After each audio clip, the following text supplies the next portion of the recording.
OK, on est toujours dans les méthodes de résolution de systèmes d'équations. Je fais juste un petit rappel sur la première méthode qu'on a vue dans le vidéo précédent, la méthode par comparaison. C'est exactement le même exemple ici. J'avais les deux équations y1, y2. J'ai y1 qui est égal à 3x plus 4 et j'ai y2 qui est égal à 2x plus 1. Ici, mes y sont isolés, donc je peux aller directement par comparaison, c'est-à-dire que je vais égaler mes deux équations, y1 est égal à y2, et substituer ensuite la valeur des y par leur expression en x.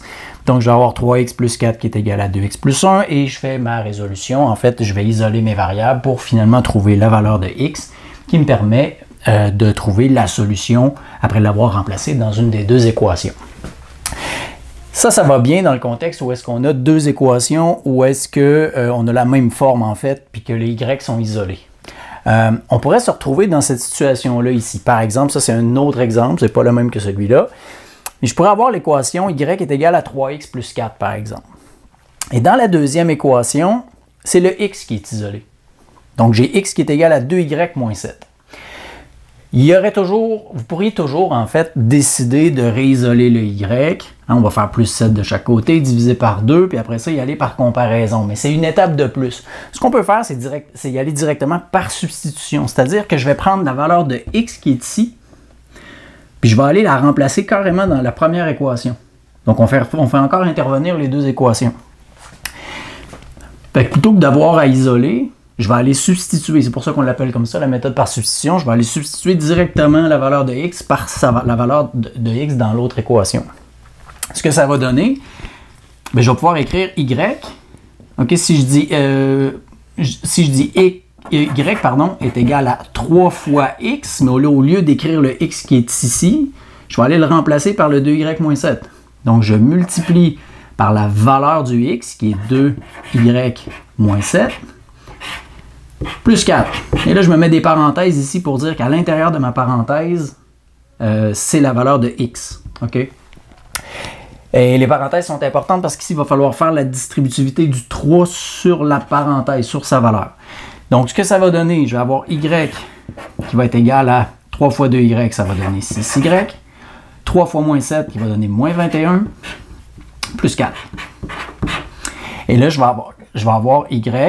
Je continue de faire ma simplification. Je vais avoir y qui est égal à 6y moins 21 plus 4, ce qui va donner moins 17.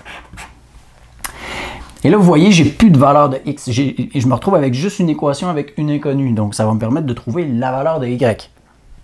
Donc, je vais mettre mes y du même côté. J'ai 6y à droite, 6y à gauche. En fait, je vais enlever le 6y qui est ici. Je vais l'enlever ici. Donc, je vais avoir moins 5y qui est égal à moins 17. Et j'aurai juste à diviser maintenant par moins 5 de chaque côté pour isoler le y. Donc, y va être égal à 17 cinquièmes. J'ai plus besoin de mettre les négatifs parce que deux négatifs qui se divisent, ça va donner un positif. Et avec le y que j'ai trouvé ici, je vais aller le substituer dans la valeur dans une des deux équations en haut pour trouver la valeur de x. Donc, on pourrait aller remplacer. Je vais me faire un petit espace ici. Bon, maintenant que j'ai trouvé la valeur de y qui est égale à 17 sur 5, je pourrais prendre la deuxième équation ici va être intéressante pour trouver la deuxième coordonnée, en fait, trouver le x, parce que là, le x est isolé. Donc, je pourrais aller substituer la valeur du y qui est ici. Dans l'équation, je vais l'appeler 2, celle-là. Donc ça va être 2, ça va être 1. Donc, on va dire dans 2. Dans 2, ça veut dire que x va être égal à 2 fois 17 sur 5 moins 7. Et il me reste juste à trouver la valeur qui est ici. Donc, x est égal à 34 sur 5. N'oubliez pas vos fractions ici, c'est important. Donc, 2 fois 17, 34. Et 5 fois 1, ça donne 5. Moins 7. Donc, le 7, au lieu d'écrire juste 7, on pourrait le mettre tout de suite en cinquième.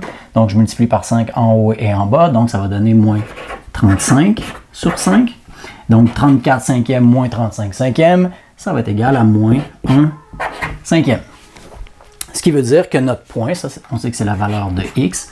La solution, ça va être moins 1 sur 5, 17 sur 5. N'oubliez pas, hein, ça c'est la valeur de x, et ça c'est la valeur de y.